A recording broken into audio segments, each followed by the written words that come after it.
Thank you for watching Conscious Consumer Network. The live stream broadcast is free to view. You can pause and rewind live broadcasts to catch up, or view shows at a later date by accessing our free archives of all shows. Check out our broadcast guide to see what's on. You can show your support by donating to our network support fund. Follow us on Facebook and Twitter, or subscribe to the monthly newsletter for updates. We thank you for supporting free and independent media. Good evening, everybody. My name is Mel V, coming to you live from Conscious Consumer Network Studio here in The Hague. A very good evening to you wherever you may be on this glorious planet. And I just want to say a big hello, first off, to my co-host Hope Girl and to our guest Lori Gale. Hope, you're in Morocco. What time is it there? It's 9 p.m. where I am, and hi everybody. Great show for you today. Yes, indeed. And Lori, come in and say hi to everybody. You're in Florida, that's right? Yes, it's 4 o'clock here in Florida. I don't live in Florida, but I'm visiting family down here. I had a new recent grandbaby born, so I came down for a visit, and I'm heading back to Pennsylvania tonight.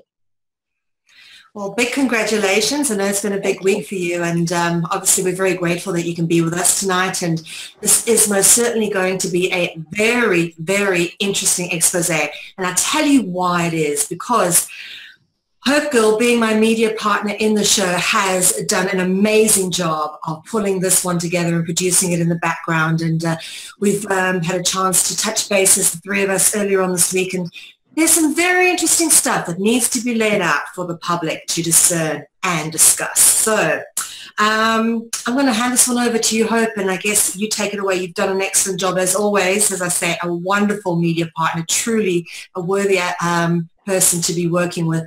And I've always enjoyed hosting the show with you, so thank you very much for all your efforts in bringing this together. Thank you so much, Mel. And this is going to be a pretty intense show, I guess. We're going to have a long conversation, and I just want to introduce Lori. Lori is, I guess we'll just call you a fellow YouTuber. I'm sure Lori has lots of other things she does about who she is, but that's how I found her. And I just found her recently, a couple of weeks ago, or maybe even just last week. So we're going to let Lori tell the story. And the reason why we're doing this, we're going to be talking today about Lee Loo Gate, okay, a story about a strange online cult. And the way I'd like to walk everybody through this information is I want to bring Lori in and let her tell how she stumbled upon this information, what she discovered, and the reason why is because Mel and I, we've done a lot of shows where it's just the two of us, and we're trying to talk about people that we used to work with, and we thought this was a really good opportunity to bring in this fresh face. So Lori does not have any prior background history with the people that are running this group online. And she doesn't have any like agendas or anything else. She's not doing it for fame or fortune. She just has a YouTube channel and a group of people that follow, and they talk about different topics on there. And she calls herself like a relatively small channel. So she doesn't have like tens of thousands of followers or subscribers. And so now, and before I go in and we have Lori, I'm going to ask her questions, and she's going to take us through a storyline. But before I go in, I just want to say that the reason why we're doing this show is because it has come to a point where we needed to just bring out this information, put it all in one place, and let the audience decide what they think about it. It needs to be put in one spot. And before I go any further, there is a huge blog post that I have put together that I will be releasing with the archive of this particular show. And in that blog post, I have created 54 hyperlinks, okay? So there is background information. So anything that you want, you can go and look, and you can watch all these videos. You can go read stuff for yourself, read the comments for yourself. So we'll have a casual conversation, but all the research and evidence for what we're about to talk about is in this one blog post for everybody to go look on their own.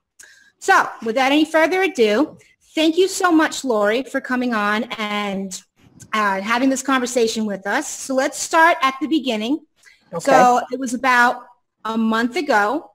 You were following this one YouTuber that you like, a lovely lady. You said she does some really nice videos. You were following her YouTube channel, and her name's Lene. We're going to show a clip of hers quickly after you tell us about this first part. Exactly. What happened? Okay, I was subscribed to Lene, and I always enjoyed watching her. And I'd say within the last month, she started to do YouTubes that sounded really strange to me. And she was starting to talk about things like a construct and going home. And I couldn't grasp what she was talking about. And so, each YouTube that I was listening to felt to me like, what is she talking about? And then I realized that she was referring to Lisa Harrison. Somehow it was mentioned in her comments or somewhere. And I went and I took a look at that, and I listened to one in full. I did listen to it in full. And I got the whole gist of the whole computer Lee Loo thing coming through. And that's the one I had watched. Then I caught on to what Lene was talking about. So now I was listening to her, and I started to hear things about going home. And what really bothered me, that made me do the little video I did talking to my friend on Skype, was she was saying things like, it's not even worth planting trees anymore because this isn't the real Earth. This is just a construct. And we're going to go home through the central sun and portals. So it disturbed me enough that I sat down with a friend and recorded a Skype call and just talked about it for 25 minutes. And I uploaded it to my channel. And then all hell broke loose because Lene, who also was subscribed to me, must have reported back what she saw me do. So then the people from the UU cult, the who calls themselves that? But anyway, they're all over my comments. A lot of them have been deleted by them because I left all the comments up because I said the more comments that they put, the more it just speaks for itself. So shortly after that, the next 2 days, the next day, Jed Skeptic did all this research while I was traveling and getting ready to travel. He had me on his Hangout show, and he did a great job doing the research. And we did a Hangout, and we discussed it in depth more, all the stuff he researched. And that's how I found all this out. And he found out even more about it for me. And that both my video and his have well over 1,000 views and plenty of comments. So that's how I found it. Was watching Lene. Let me just back you up a little bit there, because we're going to go through, we're going to read those comments. And the good thing is that because you made the video with Jed, anybody who deleted comments from the original thread, they've already been preserved. So you can't. I read that one on Jed's that's now deleted. Yes. So we're going to, in just 1 minute, we're going to play an actual video. This was the video, or one of the videos that started it all for you. This is Lene. She's a member, and I have to kind of make a blanket statement. I don't like to curse a lot in public venues, but this group calls themselves the Unfuckers. So they force you to curse if you're going to talk about them. So I apologize to anybody who doesn't like cursing, but that's what we're just going to have to talk about them by their name. So anyway, so Lene is a member of this Unfuckers group, and she was following this new thing that we'll get into about Lee Loo. And let's go ahead, and because the video we're going to play, you'll hear her. She's talking about things like going home and leaving this construct, and a lot of us just don't want to be here anymore. And then she even says something like, we're not suicidal, but we just are bummed out because we're here. And then she has other videos that kind of goes more in depth with that sort of thing. But we want to give the audience a taste of what it is that alarmed you so much. Yes. So you can go ahead and run that short clip.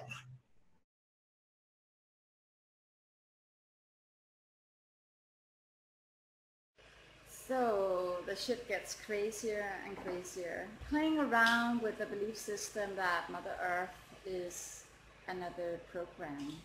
A very pretty one, but indeed a program to keep us plugged in to this video game, or this game, this dream yet still, it is a part of the program. It's a part of the construct. And how do we get out of here? You know, that's the question. That's the question that I've asked in all of my videos. How do we get home? And it can look very different depending on who you are. You know, if Jesus is coming, you know, or the apocalyptic scenario, and everything changes in that way, and Jesus come and save you. Or it's the aliens coming, or your ascension, or whatever it might look like, depending on who you are. You know, what you think and believe now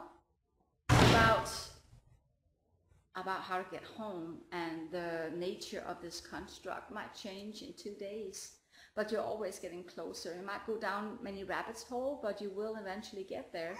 And so for many of us, we want to go home. We want to plug out of this matrix and go home to what's real, because we know that this construct that we are in, this reality, is not the real thing. There's something else we just forgot. And so the latest that I've heard is that there might be a trigger. We might have a trigger in order for us to snap out of this dream, snap out of this game, and wake up, like wake up for real. And that's something that I've had for years as well. Like, I know that we would know, you would know when you wake up. Not waking up mentally to chemtrails and the fuckery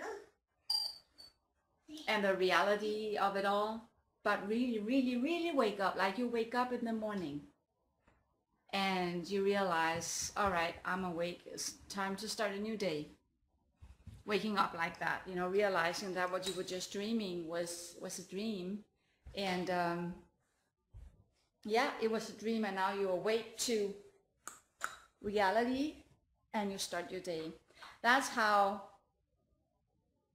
I feel that we're gonna wake up. We're gonna wake up like that. We would not have any doubt what's going on, and that all of this is just a dream. It's just a game, and we kind of got stuck here. We got stuck here and we forgot. So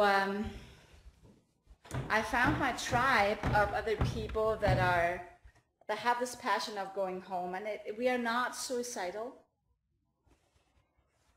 We are not depressed, even though it can feel like a bummer to be here.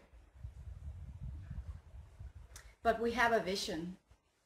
We have a vision of what home feels like and what it looks like. We have some kind of a reference point, and we have a goal, we have a direction together. It is called, no, you know what, I'm not gonna say, because I don't want to lure people into the group that are not sincere and that just want to check it out for whatever, or maybe stir up shit. So if you're interested in joining the tribe, then by doing some research and digging a little bit, you'll find it. You'll find us, okay? And if you don't give a shit, then you wouldn't bother. So that's where I'm gonna leave you, my dear.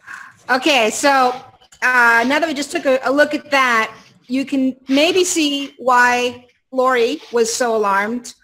When I saw that video, I got alarmed.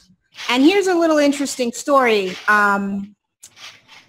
When I saw that, and I saw there's another video we're going to play later of another testimony from one of the group members, the first thing that came into my mind was, I remember this cult a long time ago that committed suicide, and it was Heaven's Gate, and they're talking about spaceships, and like, I thought Heaven's Gate, and I got really concerned, because I know some of these people personally, right? So I used to know them. So I got really concerned. But then Lori saw the same thing and said, oh my gosh, that's like Heaven's Gate. And then so there's a few commenters, there's multiple people that are saying the same thing, that they're seeing Heaven's Gate patterns, or they're calling it Jonestown, right? So we'll cover those two briefly later on. But so that's the video you saw. You made a video, Lori, with your friend, Cosmic Mystic, I think is the YouTube. Conspiracy Mystic. Conspiracy Mystic. Okay. So, and I saw that video too. That's all linked in the blog, guys, if you like to go see that. I got all those links. And then on that video, it got like hit up. You got a whole bunch of views. You normally don't get lots and lots of views. You get, you know, a normal amount, but then you got flooded with views, and you had all of these people that were a member of the Unfuckers group just like vomiting all over your comment section. Right. Now, at the time of doing this show, they've a bunch of them, I guess, went on there and deleted their comments. They were like, oops, you know, they had a case of cyber Tourette's, and then kind of, you know, thought about it the next day and took their comments off. But we do have a few that are here. So I just want to read, I want to have you read a couple of these comments. I've made some print screens of them so that people can get an idea of the essence or the flavor of what sorts of comments come through from this group, because Lori's not the only one. So let me just share my screen. Might be a little bit of a lag time for it to show up, but just let me know you can see it.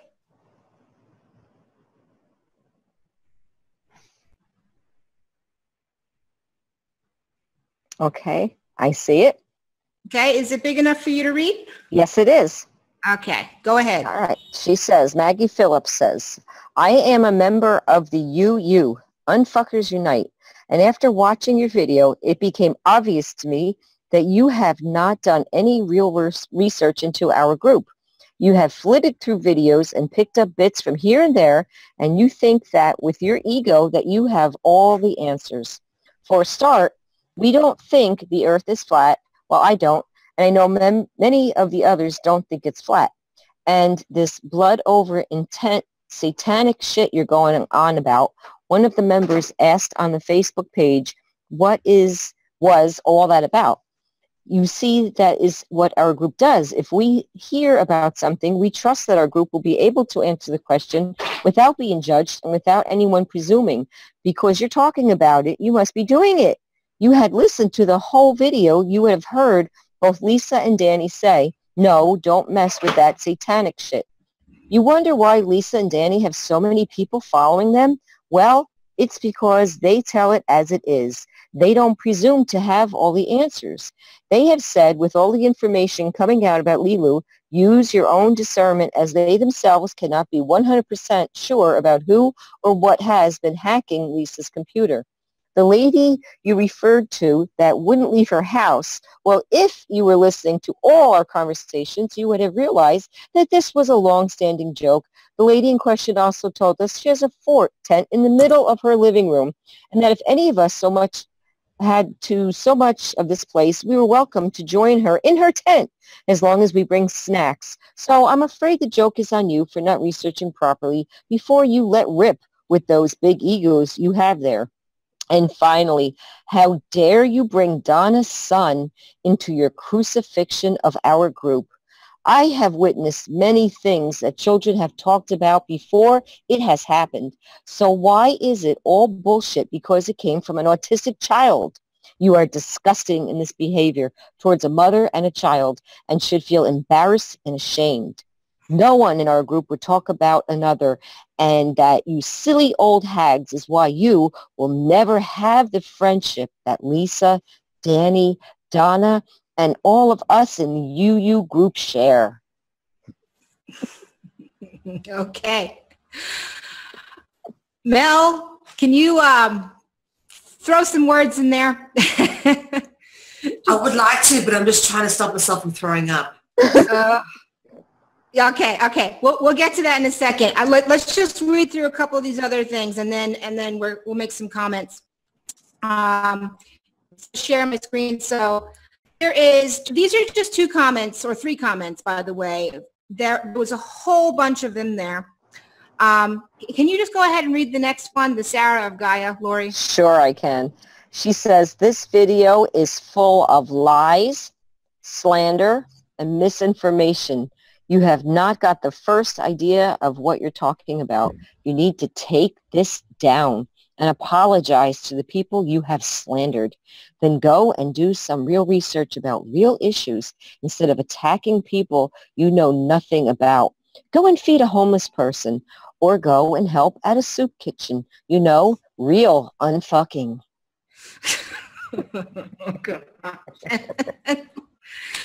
Oh boy. And you come back there saying, please point out the lies. And again, guys, you can go look at these comments for yourself in that particular video that she did. And then the last one I'll just read quickly. This guy says, Michael Wills says, get your facts straight and don't take things out of context. Maybe you should first watch all their shows over the past 8 months. So there's a couple of points here I really have to make sure I bring across. First of all, there's a common thread with this. So many people are watching. So many people are following. We have so many followers and so many views, and it's like this popularity contest. But just because you have a lot of people watching and a lot of views does not necessarily always mean, in the context of the bigger picture, that your stuff is good and helpful. Or, there's millions of people that do things like sporting events. Okay, like how helpful are sporting events for some people, but millions of people go to them. Millions of people go to Lady Gaga concerts. Millions of people watch, blood ritual things happening in Hollywood stages. I mean, that doesn't, just because you have a lot of followers doesn't mean that your stuff is good or helpful. And that's a message Mel and I have been really driving home a lot lately. Plus, there's another aspect to this, which is there is a huge amount of manipulation.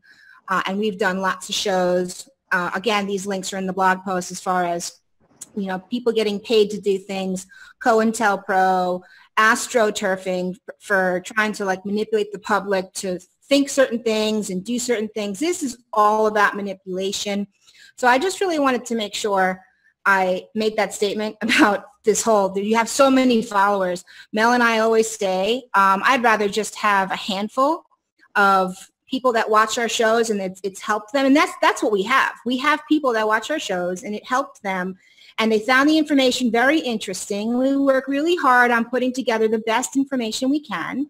And that's it. And if I helped influence somebody to do something better or to help them in some way, that's all I care about. I don't care about 10,000 views or 10,000 subscribers because that's not getting anybody anywhere, really. And the other thing I really wanted to make sure I covered is this watch all their shows, right? So we saw that too, and this is a different topic, but we saw that too in the Keshi investigation where it's like, in order for you to have an opinion about anything, you have to go and watch all their shows. So I actually put all the links to the shows that are about Lee Loo in there. And guys, it's about 20 hours worth of shows that you'd have to watch, plus the additional 18 hours worth of shows that you'd have to watch that's inside of Lisa's paying only platform that's not on YouTube. So we're talking about a ton of information where you'd have to sit there for 20 hours and watch these two, have these conversations forever and ever and ever in order for you to watch all their shows and do your research and all that stuff. So we get a lot of that. The whole do your research thing, I think we've done our research. Yeah. I was wondering if I could point out just one little comment that I wanted to make sure that was covered. Yeah. I have it on a piece of paper here because it was something that really stuck out to me. It came from Seeking the Truth, and that was their name of their handle. And he said to me, "What the hell do you care what is done with Lisa and Danny? With all the subjects in the world, you pick this. Are you friends with people they had a falling out with recently? Blah, blah, blah. Find something that will service mankind and not gossip." So I want to state that I have never known you before this. So they were alluding to the fact that I might have been friends with someone who had a falling out with them recently. So we just want to let everybody know I've never met you before I made that video. I would like to come in here and make a statement on that, and that is that anybody that dares attack them or that actually comes with logic in terms of pulling their stuff apart, they always somehow seem to accuse it of being part of our camp. There's been blogs put out against them, the Expectus blog, myself being the content director of Conscious Consumer Network, my husband being the technical director. We've been accused of creating blogs and all sorts of stuff, which I will say for the record, hand on heart right now, categorically not true. We've got a very dear friend, a wonderful supporter who actually was a big supporter of Lisa Harrison until he watched what Lisa and them did to us when they left the network and how disgusting they were. And he then decided that he was no longer going to, I don't know, be supportive of them, but he still kind of followed along and whatever else. And they thought that he was my husband. This is Anton Goles, of course, I'm talking about. And in fact, to prove that Anton was in fact a real person, he made a payment to Lisa to be a part of her platform. I mean, we live in Holland, he lives in Ireland, and he paid her from an Irish bank account, an HSBC bank account. And even though she got paid from Anton Goles' bank account in Ireland, she still accused Anton of being my husband. This is how delusional Lisa Harrison is. I mean, my husband really must get around if he could pay from through a second handle in Ireland. I mean, my goodness, we don't even live there. So this is how they will not accept that there are actually people out there who can pick up their bullshit.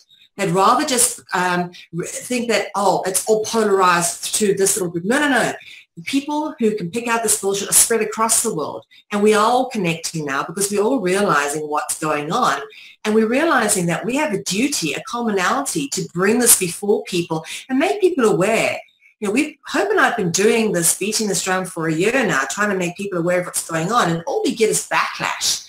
We have people leaving our network, people, you know, stopping pledging to us and going and joining Lisa Harrison's platform, thinking that I'm speaking badly when we bring these facts up. No, no, we have been wronged and hurt and abused, and so have many other people.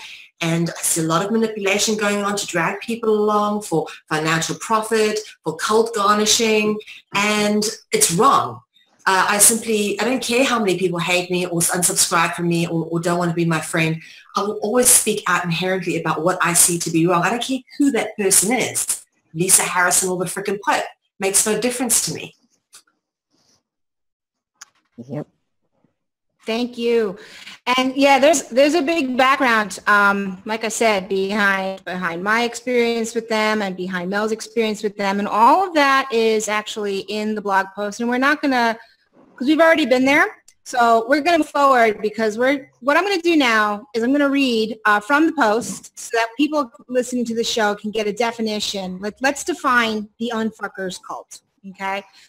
So the Unfuckers cult is an online group that currently has a following of 10,000 people and growing. They communicate through a secret Facebook group called Unfuckers Unite and attend group Zoom calls that are uploaded weekly to YouTube called the One People's Roundtable Show. These shows can be found on the following YouTube channels. That's Lisa M. Harrison and Removing Shackles.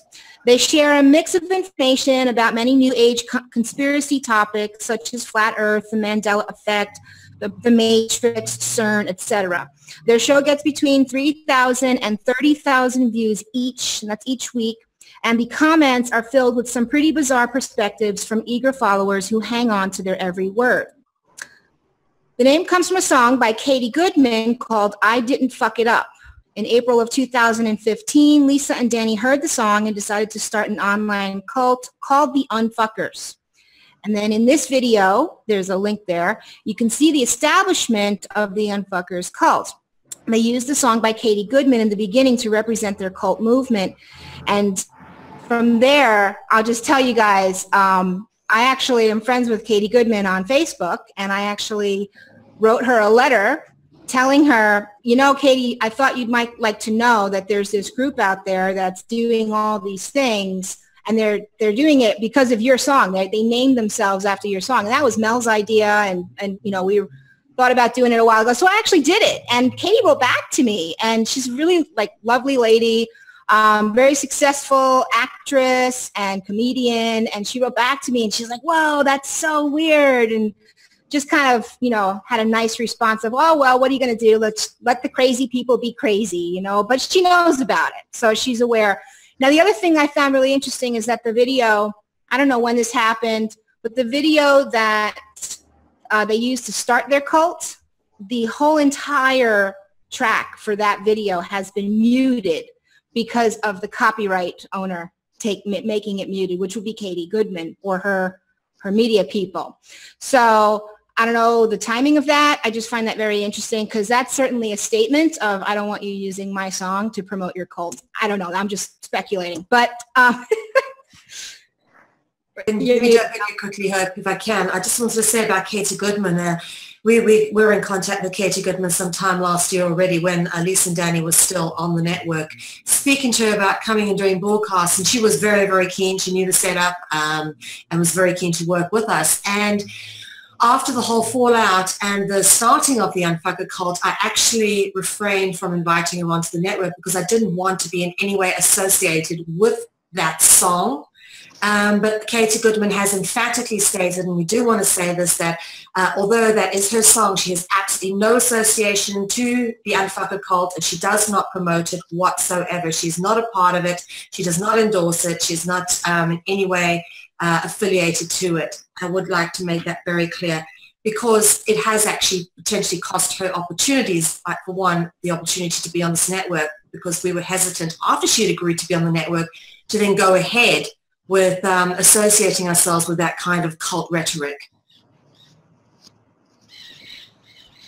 Thank you so much. Wow. Anyway, I'm glad we were able to make that clear. So now I want to move into just another body of information here. I feel kind of weird because I actually dug into this. I was like, all right, if we're going to do a show talking about this cult, we have to really define their belief system, because you see these videos and people are saying crazy things like, oh, you know, I want to go through the sun and I want to 100% unlock my distilled water. And you're like, what in the world are they talking about? So I found something called the Lee Loo Chronicles, which was this massive post put out by somebody. There's a link to it in the blog. And it's a long read, I'd say, and it's a difficult long read because it's just got so many twisting, bizarre concepts. And I actually took that read and I sort of summed it up into, I hope, a much clearer paraphrase, because what you get from it is the Lee Loo belief system. So this is what this particular group is believing and promoting and why everybody's saying all these strange things. So here we go. Okay, so for a while, the Unfuckers was just another wacky online conspiracy group, and I didn't really pay much attention to them. But then in October of 2016, the group took a drastic change in direction. Lisa claims that an entity has taken control of her laptop and started talking to her. This entity, who apparently can move the mouse on its own, claimed that it was here to help and learn and told Lisa to present questions. This entity then gave itself a name via a process of skimming through YouTube videos until it found a movie that fit the bill. The name it gave itself was Lee Loo, based on the character from The Fifth Element. Immediately, eager Unfuckers started to post questions to the entity Lee Loo, asking it every question imaginable and treating it like the Great Zoltar. Attention to the shows began to skyrocket, and a narrative began to emerge from what one website refers to as the Lee Loo's Chronicles. So here's the Lee Loo narrative. This entity is now giving out all sorts of spiritual advice. Lee Loo, through the mouths of Lisa and Danny, is telling eager followers that the Earth is actually a flat computer-coded theme park, that people are actually coded avatars, and everything that we think of as being real isn't real. The real world is a reality that exists outside of this construct. Furthermore, Lee Loo tells us that only 1 billion people actually exist on Earth. The other 6 billion are just imaginary fractal duplicates. Of the 1 billion real people, only 6% of them are actually awake. The rest of them are somewhat defective or without a heart code. And they will all be disintegrated when this construct disintegrates. Only the 6% who are awake will survive. The rest of the other 94% of the world's population are not real. They are all dead people who will be recycled through the sun. After all those pesky duplicates are dealt with, aka the 94% of the world's population who are not part of the unfuckers cult and therefore asleep, then the unfuckers can exit this matrix and go home to a utopia that is more real than this dream that we are in.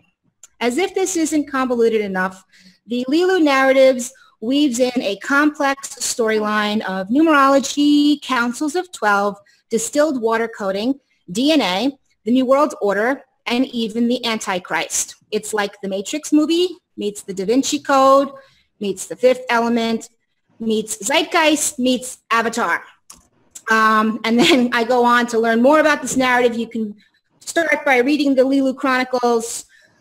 She gives a pretty thorough outline that I kind of paraphrase there. And then, or you can tuck in for approximately 21 hours of free One People Roundtable shows found here, here, here, here, here, here, here, and here, right? So that's the gist of the narrative. I mean, that's my best that I can do to try to sum that up. Lori, you said you were digging into it. Yes. What were you thinking? Oh, there were some things in there I wrote down on a piece of paper that just blew my mind. One of the things was that our 5,000 years is really 39 days in the reality, in the real place. Okay, so 5,000 years is 39 days over there. The Mandela effect that we see going on, that's the overlays that are breaking down. And another really interesting thing that got me was that no one knows our primordial environment. So even, I guess, over there in the real home is also a simulation, because they're saying that no one knows the reality. I had read that also. So it got stranger. The more I read on the Chronicles, the stranger and stranger it was. And that Lee Loo says that the final upgrade construct, then we can exit the game when we choose, not just when we die. So they plan on exiting the construct with our bodies. So how they do that, I guess that's when Lene had mentioned about the aborted spaceship thing coming to get them, and something happened and it got too dangerous and they didn't come down. So that's what made me think of Heaven's Gate. Yeah, it's a lot of it is there. Mel, you have any comments? Because we're about ready to play the next clip, which is another, we'll call it a testimony from one of the Unfuckers members. That's Truth Seekers 69, Biggie, for the video. But Mel, do you have any comments on this narrative because of your background with cult research? I'm actually just sitting here really embarrassed that I've ever engaged with these people, because this is dangerous. It's dangerous. Very. Want to play the video, Biggie? Yep, that's what I was thinking when I was reading this. I want to make sure I got the right video for Biggie. Hang on just 1 second.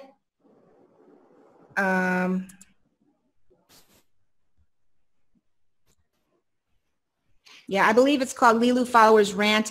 It's a girl wearing a black shirt and she's driving her car. So that's the one. Okay, so whenever you're ready, Biggie, just go ahead and play it.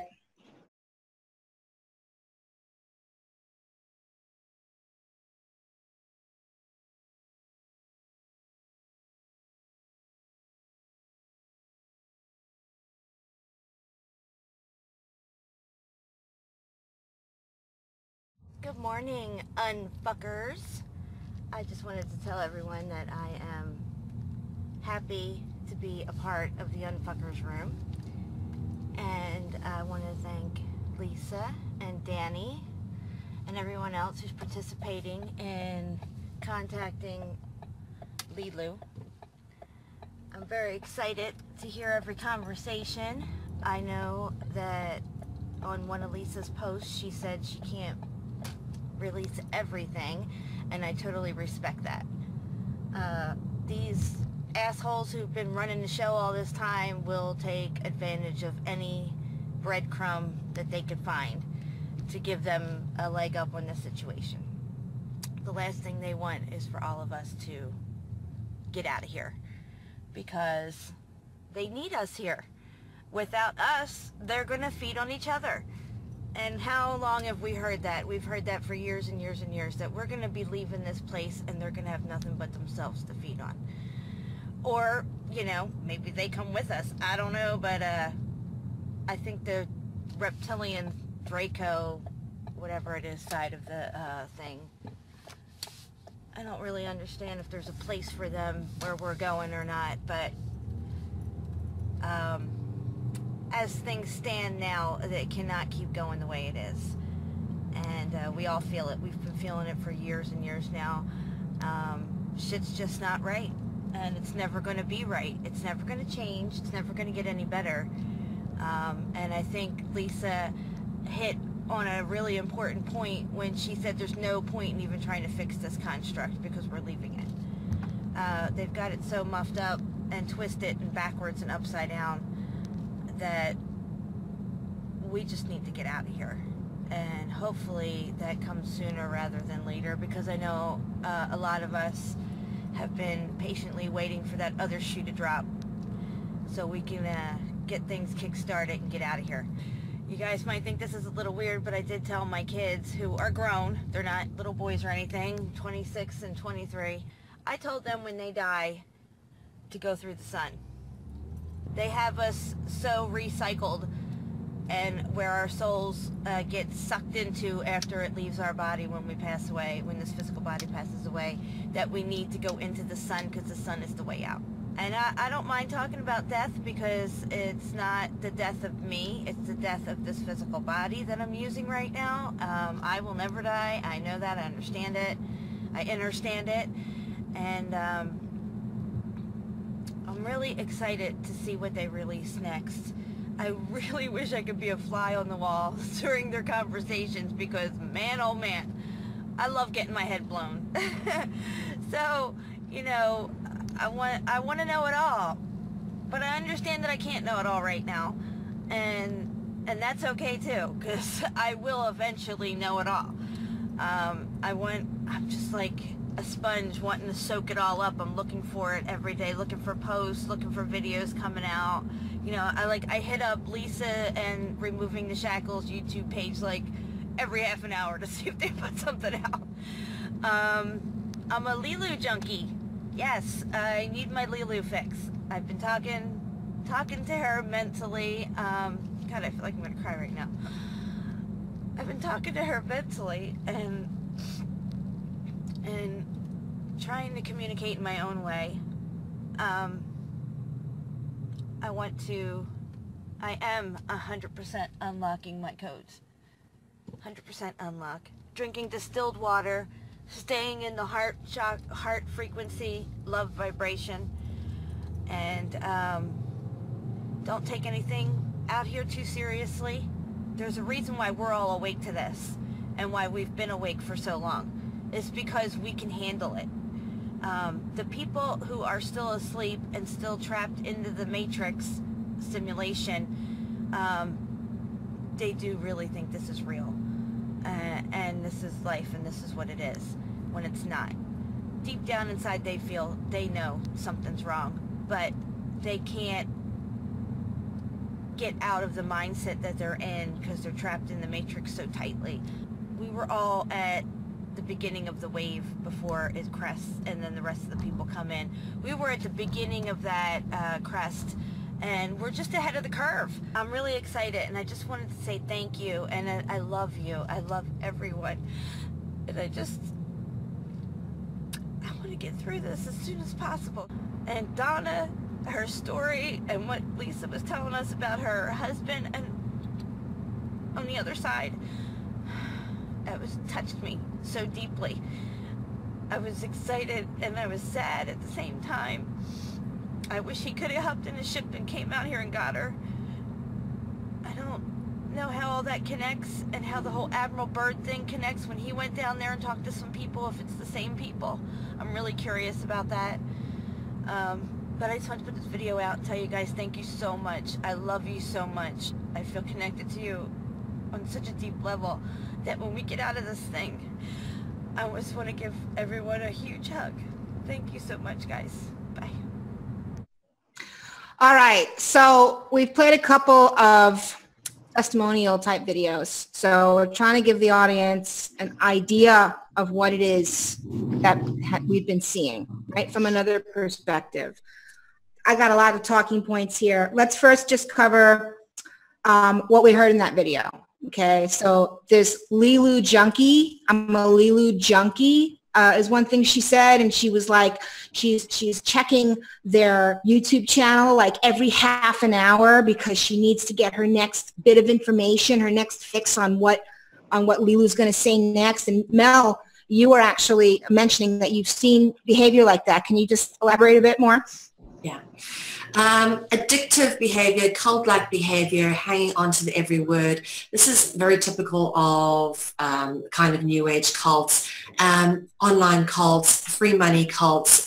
And the perfect example of this, Hope, is an organization you and I are both familiar with, having at some point seemingly been almost recruited for this, was Swiss Indo.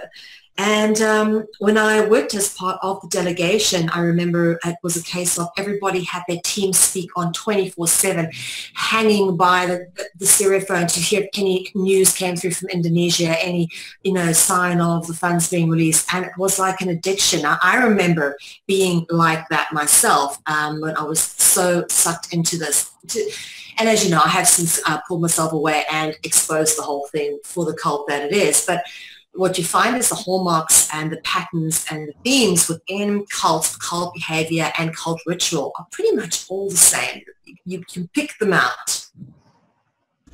Yeah, I've seen the same kind of, I remember being guilty of that myself. Like, is anything new happening in the financial world? Did everything collapse yet? And I was like always looking and checking, and you go to your Facebook feed and it's like, I have to know, is there like a new big thing that's coming out? And it really is like, it's an addiction. It's like a fix of sorts. And when you walk away from that, some people call it digital detox.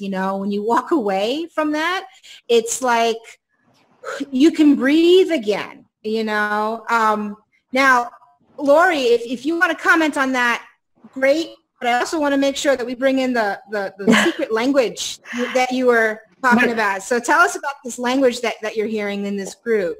Right. When I was reading the Chronicles, I noticed that they had said that they talk about things like the bots, and they even have a word called snob, which stands for I am so not a bot. I am so not a bot. So that would call themselves a snob because they are not a bot. They are the awake ones. That's giving themselves, like, they have a special language. And it reminded me of Scientology. And there's other cults out there, Jehovah's Witnesses, who I was actually into in the 80s. They also had a special language where they would use certain words only known to them.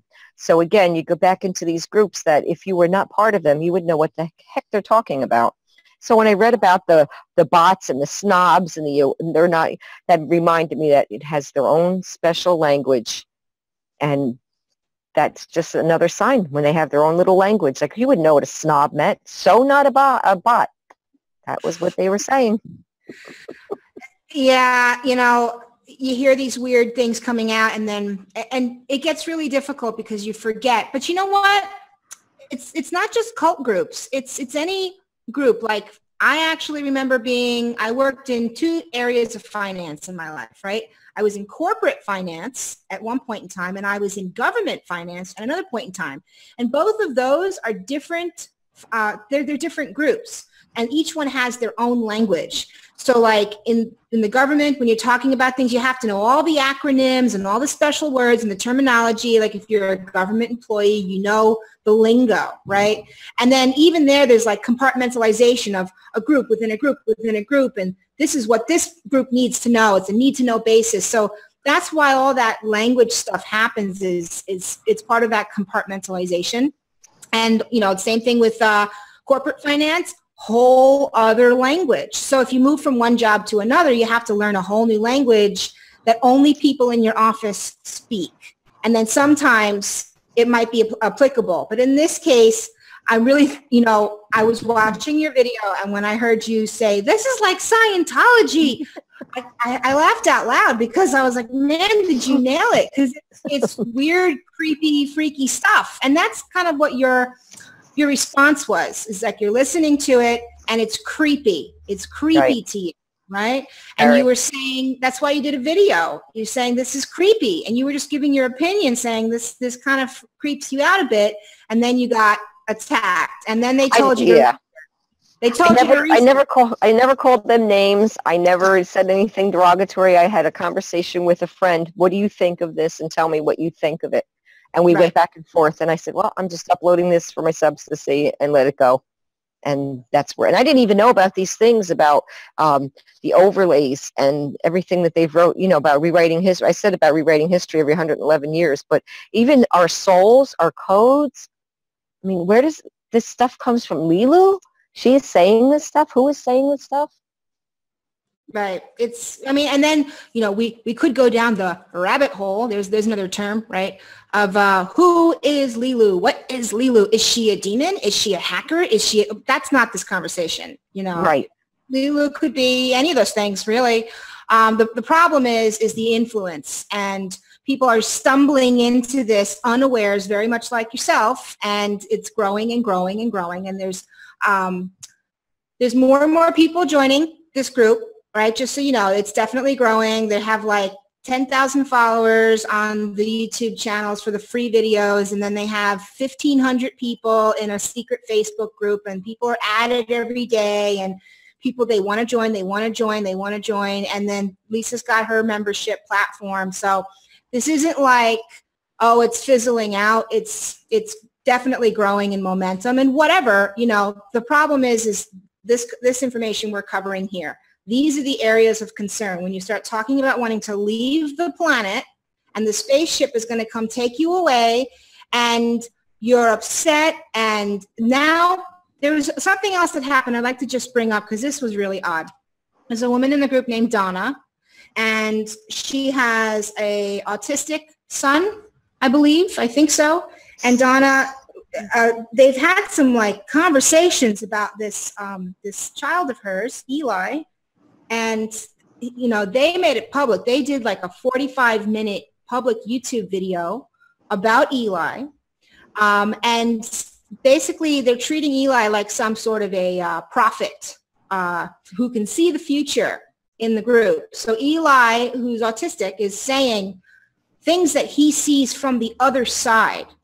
And they're spending all this time. So Lori, can you just tell us what that's all about? Because actually I don't have as much exposure to that as you did, but well, go for it. I told you I had listened to one of them. I did go and watch one of those long hangouts, and I had heard Donna talk about what Eli was saying, and the way that was the one where Lisa's sitting by herself. She doesn't have her co-host on, and Donna called in, and they were talking about Eli and what he was saying, and that he saw a bad man die. That's on the real side.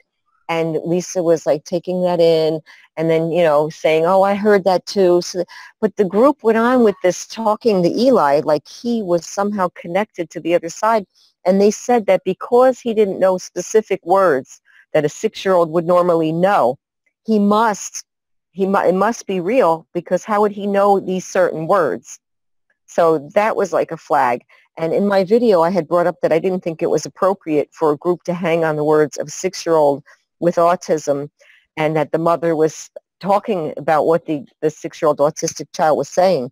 So Donna come over to my comment section and left me a huge comment. She was furious. She was telling me I need to take the video down. I need to give her a public apology. I need to, you know, she just went on. And I read the comment that she'd given to me on Jed Skeptic's show. And I just went to find it today, and I don't see it on my page. So I guess she retracted it because she knew I read it already on Jed's show. Maybe she didn't want me reading it again, but it's gone. But I replied to her. I said, if you don't want that out there, you are the one that put that up on YouTube in this group to begin with, not me. I was just commenting on it. So you can't blame me when you were the one that put your 6-year-old child's words on YouTube. So you have yourself to thank for that, not me. So that was one of the very long, angry attacks that I got, was from Donna. Now, I really agree with what you were saying about that, because when I heard that story, and it's just like, you know, to put your children out there like that, it was just, but Mel, you've got some really great feedback and opinions on that as well, because you've seen similar things. Can you share a bit with us, Mel? People using their children for such things. Well, let me just say that I run a course called Journalism Academy, and I teach ethics of journalism. And one of the things that I absolutely say is that people have the right to privacy, but those people who put themselves out there, okay, are actually, they're fair game. All right, they're fair game. So, you know what? If you don't want to be commented on or trolled or have ugly things said about you or have nice things said about you or have people be critical of you, then you know what? Don't put yourself on the internet, because you have to accept that there's going to be a wide variety of opinions. I mean, Hope, you and I both know what it's like to be horrendously trolled. And to be honest with you, we understand that it's part of what comes with the territory of being a public figure, of putting yourself out there, of running controversial projects, being part of cutting edge new paradigm, innovations. It's part of it, okay? But the difference comes when, you have a child, and we've had examples of this, young broadcasters on the network who have unfortunately been hurt, been trolled. And what I have realized is that media is full of vipers. There's some very nasty, some very dangerous people out there. And on the internet, it's very two-dimensional. You don't know who the person really is on the other side. If only everybody was as nice as they pretended to be on Facebook, the world would be a better place, okay? But it's, there's a lot of very creepy people out there, and they do a lot of hurting. So for me, putting kids online, and I've had this discussion with one of our previous broadcasters, Natalie Marie Hart, and I've had the discussion with her mother, which is one of the reasons why she's no longer doing media, is because when you put yourself out there, you have to accept that you're going to get comments, critique, and perhaps some trolling. So if you don't want to be out there, don't put yourself out there. And most certainly, if you've got vulnerable kids, particularly young children, or someone with something like autism, it's absolutely inappropriate to be exploiting your children like that for entertainment value. I'm sorry, Donna, but you should be ashamed of yourself. It's not acceptable.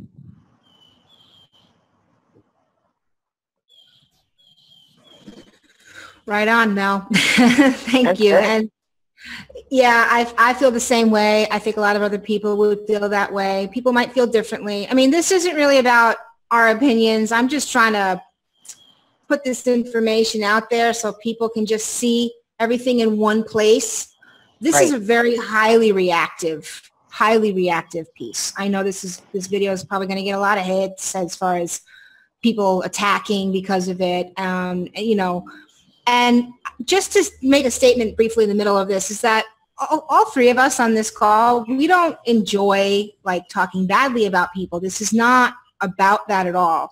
We came together and said, because we all felt it, like this has to be said, because in case somebody comes along and they stumble into this, that something were to be said about what's going on here. Because I don't know, the way I feel is if anything were to actually happen to people in this group, because I know them, I used to be friends with them. They lived with me, okay? There's a huge background story there. This is not people I just met online. I don't know. I know them very, very well, and they lived with me, and it was a big experience, and I'll leave it at that. It's all in my book. I wrote a book about it a year ago, so it was not a very pleasant experience in the end. But I don't wish badly. I don't wish anything on any of these people. I'm concerned. I'm generally concerned about what's going on. I tried writing something on one of those comments to Lisa directly saying, Lisa, I'm really concerned, and I got a little spiritual in my comment, and I was just telling her I was praying for her and that sort of thing. And she got on her show the next week and said she doesn't want anybody to pray for her, and accused me of never praying for anybody or anything, which is extremely not true. I'm a very spiritual person, and, but whatever. So that's where I'm coming from. And I think, Lori. Well, what bothered me was when I saw Lene's videos, it was like I said, about a month. It would not, sometimes when I have to do a YouTube video, something will get a hold of me, and I can't let it go until I do a video. And this was one of the instances that I knew if I didn't talk about it, I wasn't going to be able to get any rest. And I just felt you get that big push. And I had that big push behind me that felt like I just had to do this right now. whether or not I don't know what I'm talking about. I just looked at it a little bit, maybe. But it just almost like I had to do it. I had to talk about that. So that's why I did it that day, because, you know, sometimes you just feel like it's something that just every time you take a shower, it's running through your mind. And until I do the video, it won't stop. So that's why I did it. And I felt like I did was something that was needed to be done. Okay. Neighborhood. One thing I want to bring up that it really upsets me about this thing that I read, that they bring up, is the fact that we are the ones who created the interlopers, the 12. Have you read about those 12 that created the contract? If you want to talk more about that, because that bothered me, that we are the creators, us ourselves wanted contrast. So we created this 12 beings that have now become self-aware and that are creating all this havoc in where we're living right now. This stuff is mind-blowing. Absolutely. And I don't think people that are just getting into this know this stuff. If they don't look far enough, they're not going to know about the 12 that created our reality and created the contrast. It's that maybe they don't know how crazy it really is.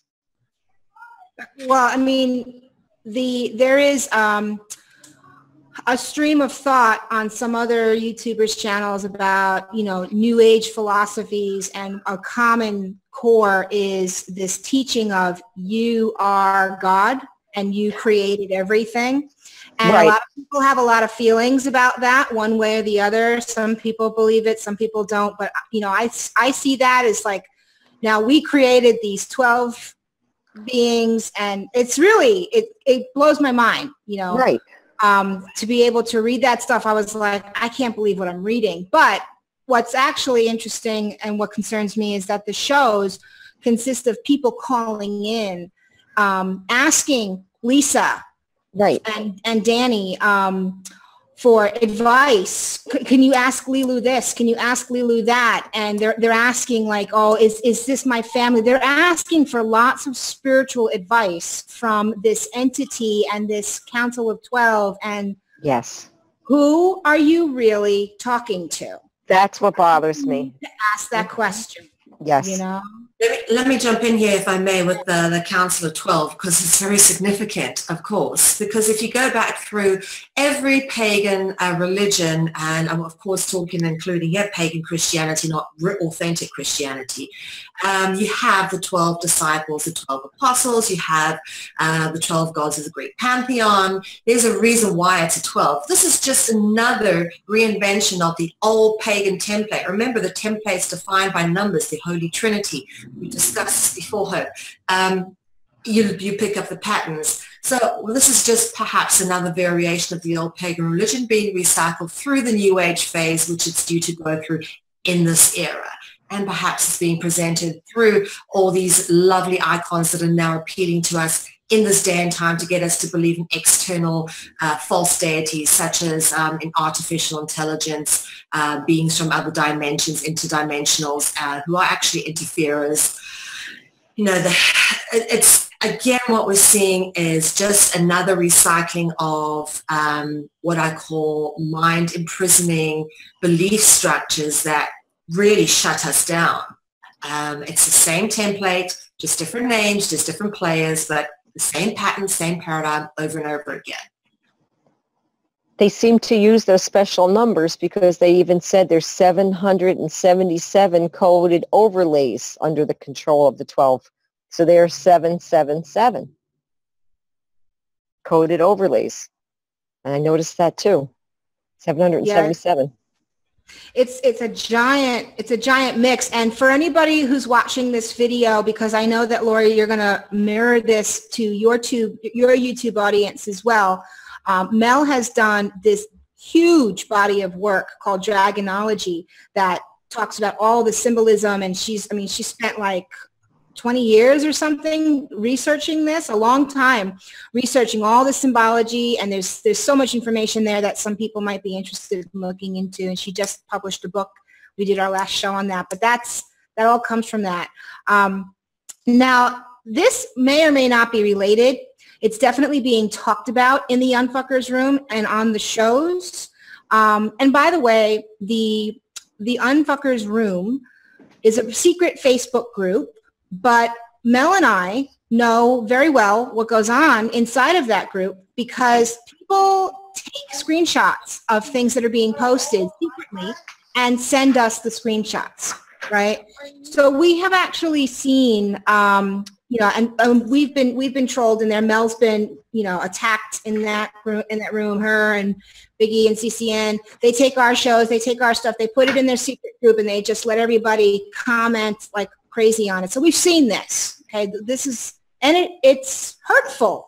So it's not like, oh, we've got some vendetta against them. No, we see what they do in that group.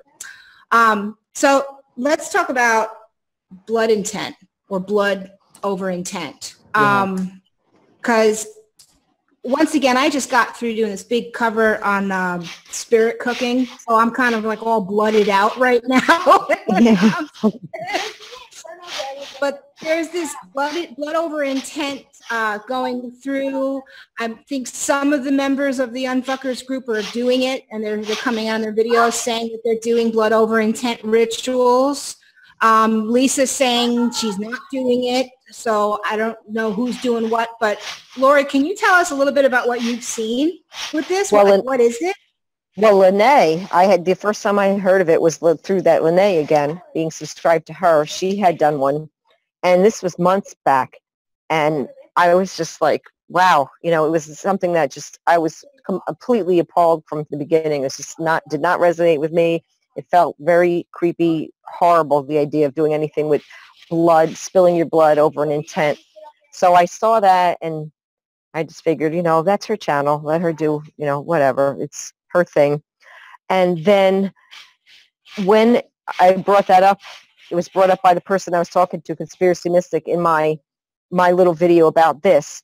She had said, well, you're dealing with people who are doing blood over intent, and now you're getting a thing coming through the computer. So people in the comments were saying, Lisa's not doing that. It's not Lisa, it was Lene. And then Lene writes in the comment section, yes, Lisa Harrison has nothing to do with this, but I only used my menstrual blood, my moon blood. So I guess she thinks that makes it better, or I don't know. I found the whole thing repelling. I know that it's been going around the internet a lot. We have a lot of people speaking for it, a lot of people speaking out against it. Some people are doing it. It's a matter of writing down. They think they're doing the world a good by writing down on a piece of paper that they're making this world a better place, and that they will not be part of the bad things. And by spilling their blood on that, they're going to somehow better the earth. So we have a lot of people that are speaking out against it. And we have a lot of people that seem to think they're going to make the world a better place by writing down their intentions and then somehow putting their blood behind it. Myself, I didn't look that deeply into it because I was just repelled from it immediately. But the Lene one that we've been showing the clips of is using her menstrual blood because she calls it her moon blood. And I guess because she's not cutting herself, in her mind, I don't know. But that's what I saw with her. And the fact that using your menstrual blood, I just was like, oh. No, thanks. It's very, well, that's what they were doing in the spirit cooking for the whole Clinton spirit cooking thing that came out like a month ago. Whenever they were using all sorts of disgusting body fluids to do all kinds of weird things. It's satanic. It's definitely a satanic ritual as far as teachings of the Luciferian traditions and all of that. It's,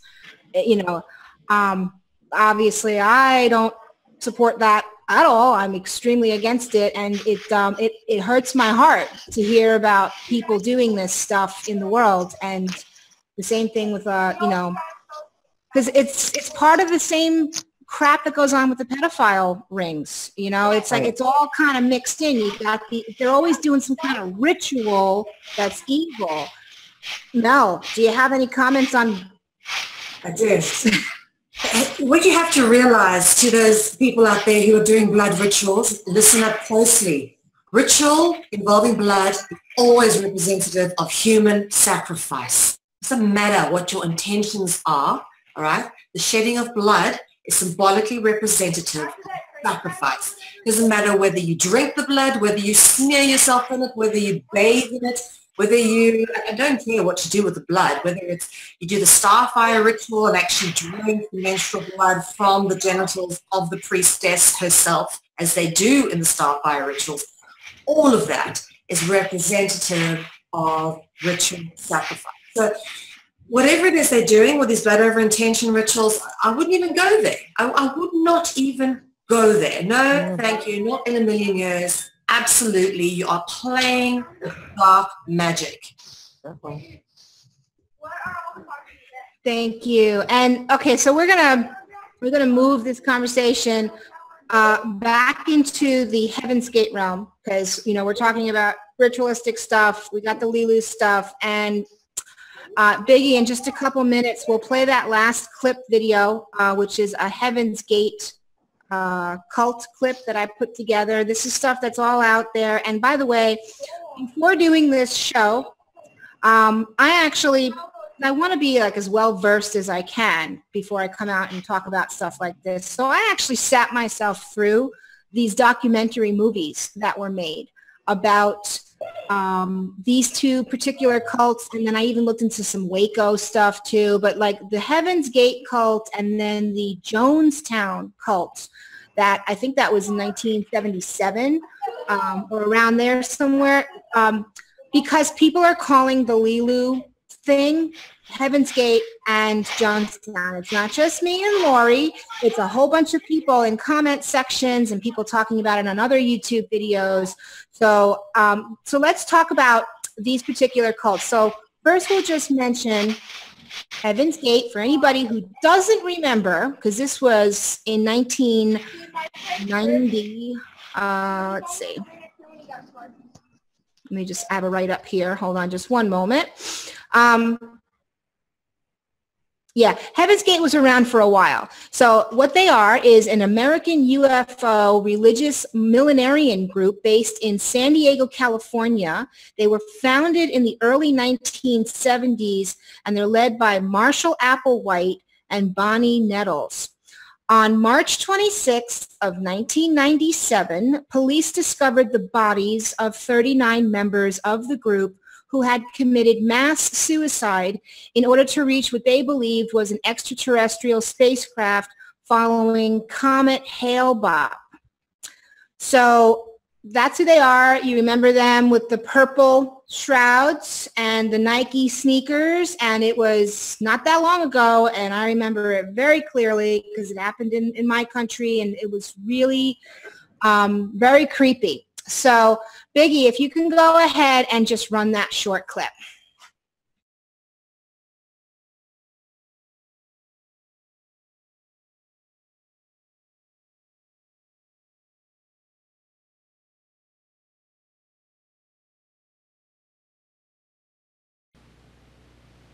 Planet Earth about to be recycled.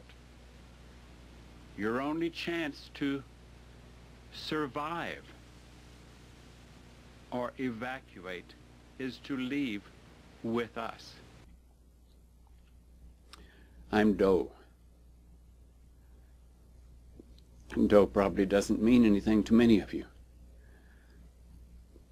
To those that have heard of Doe, I might relate Doe to Tian Doe of UFO 2 or of a UFO cult that made some splash in the news in 1975 and disappeared from the scene shortly after that. Well, I just want to let everyone know how lucky and happy I feel to be here, and let you know that what we're about to do is certainly nothing to think negatively about. We're all choosing of our own free will, go to the next level with T and Doe. And they are certainly not what the media is going to paint them out to be. I never got to meet T in this incarnation in her human vehicle, but I can tell you that Doe is the most special, dignified, unhuman, objective person that you can ever meet. That's right. He has helped us so much, and put up with so much and never done anything that seemed even close to the way a human would respond. And I guess that's really all I want to say. Now, you can say, well, who are you to say that? And I'll tell you who I am. As to whether or not you believe who I am or not is up to you. And whether or not you believe that it's going to be recycled or refurbished is up to you. Now, the purpose of this tape is to warn you that that is about to happen, and that it's going to happen very soon. A true doomsday cult, Heaven's Gate believed in UFOs and that the Earth and everyone on it was about to be wiped clean and recycled. The only chance of escape, preached leaders Marshall Applewhite and Bonnie Nettles, was to get off the planet. Such teachings were the harbingers of mass suicide, and the followers were prepared with instructional videos and teachings to leave their flesh bodies behind and descend to a new level of being. When the Hale-Bopp comet appeared in 1997, Applewhite had the sign he needed. Convinced that a spaceship was waiting just beyond the comet to rescue his followers, he ordered the suicides of 38 followers who believed it all. The 38 followers in Applewhite were all found dead in a beautiful house in San Diego in 1997. As light broke over this community of mansions and swimming pools, coroner's workers could be seen carrying shrouded bodies out of the house to their vans. They filled 3 trucks with bodies. The investigators had little to say about what they had seen. Sheriff's deputies released a videotape of the scene inside the house taken by their officers. It shows room after room, body after body. The coroner said the group appeared to use a combination of drugs, alcohol, and plastic bags to kill themselves. Well, I've talked enough. I wanted to share this with you. I hope you have a chance to see it. Now, if you would hold your patch, maybe we can zoom in on the patch. Great. See, turn it the other way a little bit. The opposite way a little bit. There you go. Now we don't have, there we go. See, it says Heaven's Gate Away Team. And that's exactly what that means to us. We've been away and now we're going back. So there we are, a little trip down memory lane with that pretty major cult-related event with Heaven's Gate. But it's important to play that and bring that up because it wasn't that long ago and there's a lot of the same patterns because, what's that saying? The only thing man learns from history is that we don't learn from history. It's like it's the same thing repeating itself. So these things are not new. I wanted to just introduce Jonestown as well. We don't have a clip for that, just for anybody who doesn't know about the Jonestown cult, because I actually have a list of these eerie similarities between the Lee Loo Gate followers and the Jonestown and the Heaven's Gate that just kind of jumped out at me. Excuse me. So Jonestown was the informal name for the People's Temple agricultural project formed by the People's Temple, an American religious organization under the leadership of Jim Jones in northwest Guyana. It became internationally notorious when on November 18, 1978, a total of 918 people died in the remote commune, all but 2 from apparent cyanide poisoning in an event termed revolutionary suicide. There is a documentary film that I did put in the blog post that's about an hour long as well, so you can watch that film and get the full story to get a closer look at the Jonestown cult. So let's talk about some of these similarities. I pulled out a few. Ladies, if you've got anything additional, we could talk about them too, or some people might have different things. But if you watch those 2 documentary films and you get your Heaven's Gate education and your Jonestown education, and you look for patterns, this is what I saw. So first of all, the most obvious is the spaceships, right? So we've got Heaven's Gate. Their philosophy is filled with a higher technical terminology, and they've got spaceships and internet recruiting. So now this is something that Lori wrote back to me when she was looking into this also, and she's like, I can't believe Heaven's Gate is still operating. They are. Heaven's Gate, they They still have their website up. Not everybody committed suicide. They kept a couple of people alive to maintain their websites. They're still selling books on their websites for, I forgot the price, but you can go to their website. And they have a mailing address. They're collecting money for making sales, and they have an email address as well, so you can talk to them and write to them. They're putting updated information on their site, claiming that they don't believe it's suicide or they don't support suicide anymore. Heaven's Gate is still an operational cult. You'd think after that happened, they'd all be shut down, but they're not. And I was like floored when I found out. So. I was floored. I know I had to write you, and I'm like, I didn't know that. I thought that was done. And I did watch that clip, and I saw a lot of similarities where they talk about, going home. And then, like Lene said about the spaceship coming. I mean, that's why I was like, ding. I mean, no, they're not suicidal, but they plan on leaving here with their bodies through the central sun. That was what's said. The other thing is that the Heaven's Gate people were not suicidal either. They didn't think it was suicide. They weren't unhappy. They weren't depressed. If they were brainwashed. If you look at the testimonial videos of the people that committed suicide, every one of them sat in front of a camera and made a video talking about why they're doing what they're doing. And then they showed their family members watching these suicide tapes of them saying, I think this is so wonderful and it's everything I ever wanted, and please don't think of it in a bad way. And, it's very, very eerily similar, and that's why there's a concern. They were not suicidal. That's a good point. That's a really good point. And the other thing too, and this is something I wrote in a statement at the end of my blog post about this, is that one of the family members of the Heaven's Gate suicide victims, they showed the story of the girl. I think her name was Lori, actually, the girl who committed suicide. But she was this young girl, and she ended up, shaving her head, and she had dark circles under her eyes, and she was saying, this is what I really want, and she was really, like, brainwashy. And her father, who's, like, completely heartbroken, both her parents are at her grave, and they're saying, people say it was 39 suicides, but we view it as 38 murders and 1 suicide. And that really hit my heart when I heard that, because that's why I'm so concerned. That's why I'm so concerned. I know these people that are getting into this stuff, and that's why I felt I had to say something.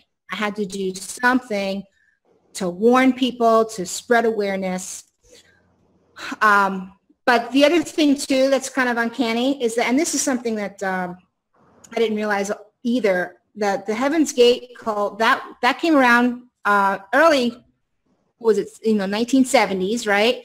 But then towards the end, right before they all did suicide, they earned all their money on the internet. They were like early internet days. They recruited new cult members through the internet, Heaven's Gate. So it was an internet cult, at the end. So I heard, I think I heard Lisa mention on the last show, a Facebook group is not a cult. Yes. These things we're showing you is culty. Yes. These behaviors are culty. So just because it's an internet group, it's not a cult. The Heaven's Gate was an internet cult, and they also lived together in a communal setting. And the Unfuckers, they had a community thing going on in the past, and they were trying to start another one up in Australia. So it's like it's the same thing, right? And then also, let's see, another eerie resemblance is recycled. When I heard the word recycled, right? Do you remember? I think we showed that clip of it with Doe, the leader of the not the Unfuckers, called the leader of the Heaven's Gate. I know, right? It's like it's creepy. So Doe, he says Earth is about to be recycled, and he's got those big eyes when he's doing his video. He's like totally just looking out. He's got crazy eyes, right? And we saw that with Lene too, actually. She had crazy eyes. Right? I'm glad you brought that out. I'm glad you brought that out because she came back to my comments and said, I'm a very mean and bad person for saying bad things about her. When you can just look at her and see for yourself. I wasn't being mean and bad. And she looks, like you said, crazy eyes. Yeah. Yeah. Well, I mean, like, it's kind of like when you can tell, like, if you're sober and somebody's under the influence of a mind-altering drug, you can see that there's something about them. They're whacked out, you know? Yes.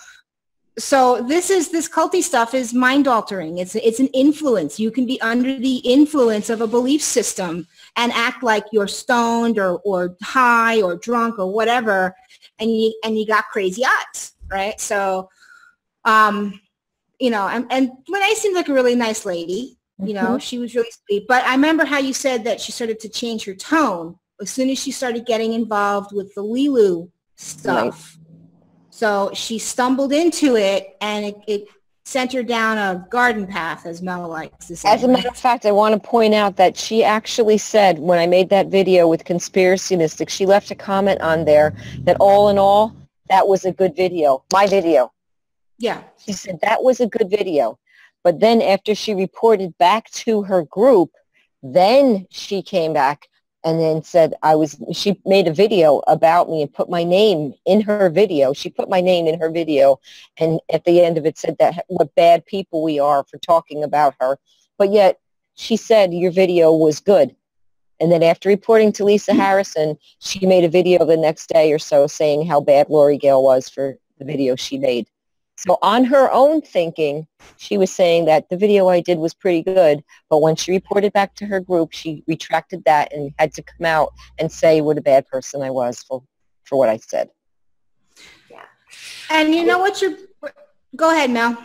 Sorry, I would just like to say that very much is a groupthink mentality, group opinion that goes on with these people. And it seems to be very much guided, obviously, very strongly by at least Harrison and Danny. But what's interesting is that when people take on these opinions and act upon these opinions, and we've seen this happen with the OPPT, for example, people giving up lives, jobs, ruining relationships, traveling across worlds, losing everything, whole savings getting wiped out, things like that.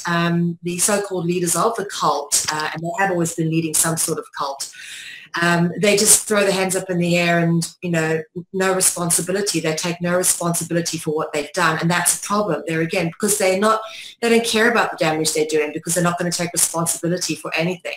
It's almost, it's reckless endangerment, and this behavior of theirs is extremely reckless. And it's very hurtful for those people who ignorantly fall for the stuff and then make life-altering decisions based upon the stuff.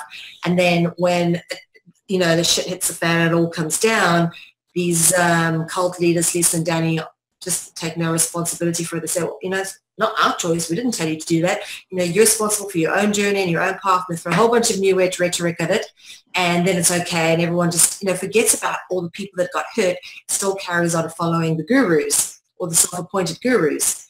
And this pattern we see again and again through scenario, through groups of people that they churn and burn through. Over and over again, and it's almost sociopathic in a way. That I can personally attest to the groupthink mentality that goes on with that group, and also if you study cults in general, because that's what I started doing. I stumbled into this. I was hurt very badly by it. My family was hurt by it, and I was like, what just happened to me? So I started researching, like, you know, these behaviors, and I went into some psychological areas. And this is a very common behavior in any cult. And groupthink is like one of the first things on there. So it's really interesting that Lene, she had her own opinion saying it was a nice video. And then she went to Lisa, and then she came back with this, you know, you're a really bad, mean person. And she totally changed. She went into the group think tank, and I can tell you, I've definitely witnessed that, and there is a very large testimony about that happening in my book in chapter 14 with the same people, with the group think. So I've seen it before, and what Mel is saying is also just a bit of a recap. It's not this is not harmless. We've known people, I know somebody personally that had their entire life savings wiped out of their bank account from this group in the past, okay? Because this group used to be the OPPT, and so I've seen that personally. We know people that have lost everything because they were following this group. They lost their homes. They were trying to use their, at the time, legal information to defend themselves against foreclosures and things. So we have seen very real stories. Marriages have broken up. Children have been lost. And in a couple of cases, people have died. I don't think that there was any foul play. It's just, you know, they were going along with this and that they didn't get the help they needed. You know, we know people who have died that were part of this group. So there's been some really icky things happening around it in the past, and we know these stories personally. But without going too much more into that, let's just talk about a few more of these eerie similarities between this group and these other cults that we were seeing. So we talked about recycled, right? Because Heaven's Gate thought the earth was going to be recycled. And the Lee Loo people think that the people on the planet that are not the real people, they're really the dead people, or they're the hologram people, or whatever kind of people, they're all going to get recycled through the sun, and the whole construct is disintegrating and will be recycled. So it's the same thing there. We say we can't, that we're stuck in here, that we can't get out of here right now, that we keep getting recycled and our mind wipes, so that we're stuck in here right now. That's what they say. Okay. Well, yeah. Thanks for that clarity. Yeah, I remember reading that. That's why we keep getting reincarnated right now, because the overlays are holding us in. So with these overlays, we can't get out of the exit right now until these overlays are gone. We keep getting recycled into here. But someday soon, because we're getting so close to the construct being broke down, we will be able to get out, but only a small percent. The rest of us are going to just disintegrate. That's another spooky thing about that, how they're saying millions of people are just going to disintegrate. That's apocalyptic talking right there. Well, when I read that narrative and the Lee Loo's Chronicles, like the belief system, it's like, okay, so whoever's not in your group is not awake, and therefore isn't a real person. And all the people on the whole planet, billions and billions of people, are all useless eaters almost, right? Isn't that like, and you're all just going to be disintegrated because you're not important, because you're not awake enough. I take a bit of an offense at that. Because I'm glad you brought that out. Yep. You know, I think the 94% of people on the planet that you're accusing of that would also take a bit of an offense. If you think you're better than they are and they're all just going to die, they should all just be taken care of and done away with. You know, it's like, that's not cool. People don't know this going in, and they should know it. Yep. That's like Hitler stuff, right? Isn't that like like genocidal? Or like the Jehovah's Witnesses, if you weren't one of them, whether it was a mother and a baby and innocent people, they were all going to die, even children, if they were not one of them. So here we go again with the specific, you have to be in a specific group in order to live. Yeah, exactly. So, and by the way, I try to like just let everybody be who they are. You know, if people believe in things that are different from what I believe in, I just, you know, I have respect for people and their beliefs. The only reason why I'm covering this is because there's a concern here. But, you know, it's like if anybody's watching this and you're interested in something that's, you know, different than what I believe in, it's fine. You know, we're all different people. And that's the beautiful thing of the Conscious Consumer Network is the diversity. You know, they have so many different shows and so many different people, and they cover so many different things, and there's all different kinds of belief systems going on Conscious Consumer Network, and it's a nice mix of real people all over the planet. So anyway, just wanted to make sure people knew that about me, like, because, you know, the trigger, I heard triggers, right, in the video. I think it was Lene. She was talking about triggers, saying that Lisa said there's going to be a triggering event that will, what was it? it was, let's see, a triggering event so that it will wake them up for real, right? Isn't that what she said in her video? Yep. And the whole triggering event, it's like, well, the Heaven's Gate people, they viewed Hail Bop as their triggering event. They sat around with their culty stuff since the 70s, and then Hail Bop shows up and they'll kill themselves. So, you know. And have you noticed how vague she's getting now? She's starting to hint towards things, whereas before she'd outright say them. Now she's saying, well, I'm not going to let you know that. I'll let you research it on your own. She's now becoming vague when she'll say something. I'll let you find that group on your own. Whereas before she would just blurt out. So I noticed there's been a change in what she's saying, getting more vague. Well, not after anybody watches this video. I think that'll take care of the vagueness. It's all kind of out there. So, yep. You know. But it is no hold back, you know. So that's what it's all about, right? Then there's something else that struck out at me. The proud to be in a cult. Now, I've seen, because, you know, Mel and CCN and Biggie, they've gotten pummeled with comments from this group for like a year, right? I've gotten pummeled with comments from them for 2 years at least, and even prior to that, because you know, the followers, they're very zealous people. I've noticed, and I get these like crazy woo comments going on my YouTube channel and on my Facebook, and every now and then they'll send me an email, and then I look at, you know, but in those comments, there's this pattern of they're proud. They're proud to be an unfucker. They're proud to be in the cult. They're proud to be best friends with a secret group. And, you know, it's always downplayed of, oh, we don't talk about anything like that, and we're just people looking for information. But there's this pride in being a cult member. The Heaven's Gate people, this is what she said in the documentary. Let me read this out to you.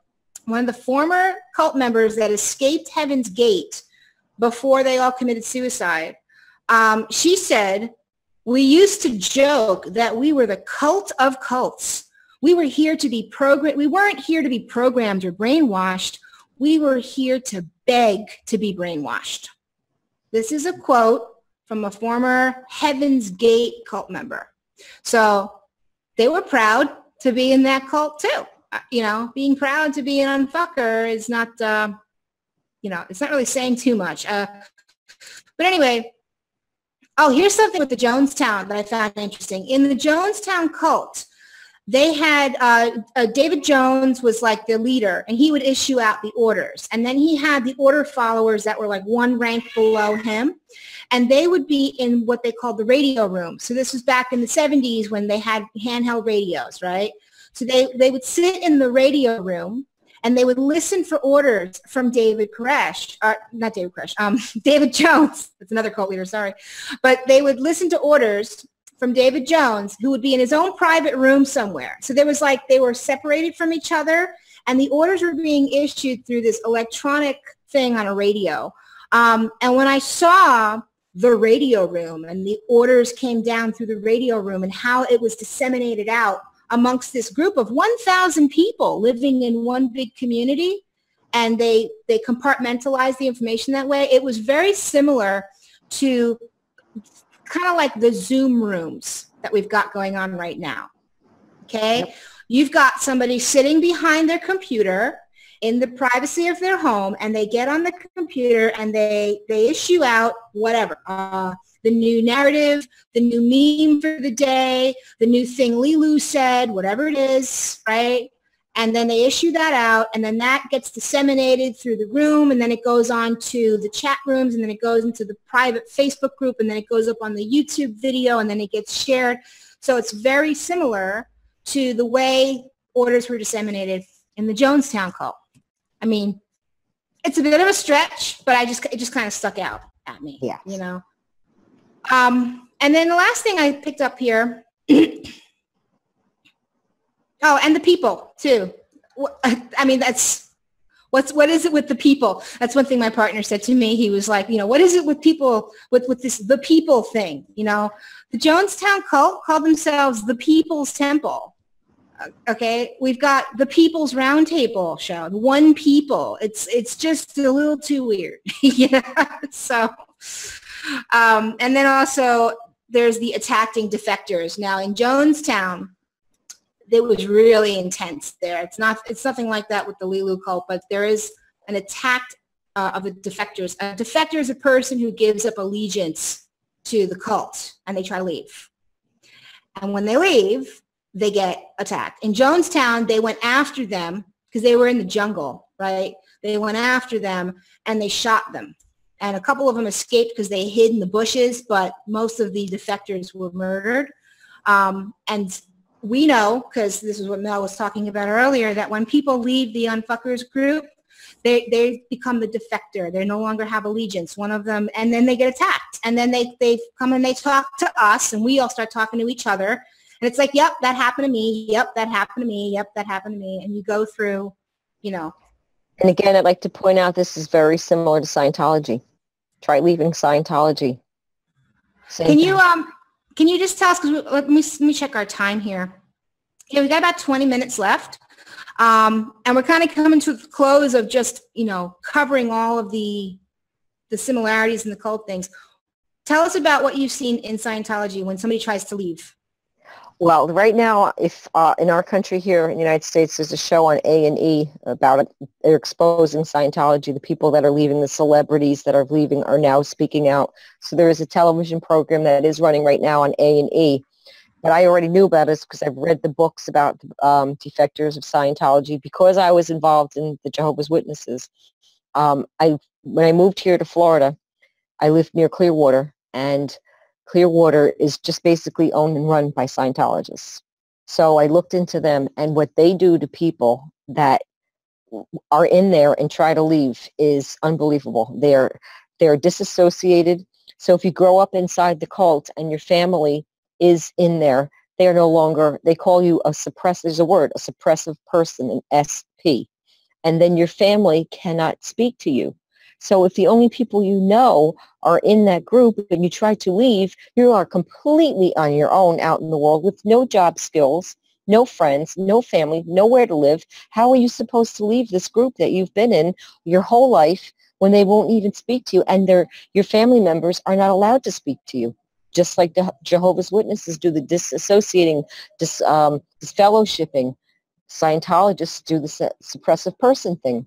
So it's very similar, all this, when you leave, what happens when you leave. And they will stalk you. They will try to blackmail you. In the sessions you have with them where you have to spill your guts and hold the little cans so that you can become clear, you will tell your innermost thoughts and secrets, and they keep a file on you. And they will use that to blackmail you. And there's people like John Travolta and Tom Cruise that you know are in there. And people wonder, do they not leave because of the things that they have told to their handlers? See, this stuff is so similar. It's amazing. It's really amazing. Well, go ahead, Mel. No worries. I just want to pop in there. You've brought a very interesting point about this whole leaving. We've dealt with this before, Herb. We call this cult shunning. And you notice this as well with the Unfucker group, is that there is a real cult shunning, and again, attacking of people who support other people who have been shunned. For example, I'm a shunned person, supposedly, and anybody who supports me has been attacked. I've had people who stop supporting me because they don't want to be attacked by the Unfuckers. So this is what you got going on. But you have the other extreme of that as well. This is when you're coming into the group. It's called cult love bombing, where, we're one, we're a big happy family, and they make you feel so special to bring you in and suck you in. But the moment you start to question, you watch how quickly they turn on you and they shun you. So they love you to bring you in, but so long as you toe the line. If you don't toe the line, you're evil, you're shunned, and they treat you badly, and then they attack everybody around you who doesn't basically turn on you.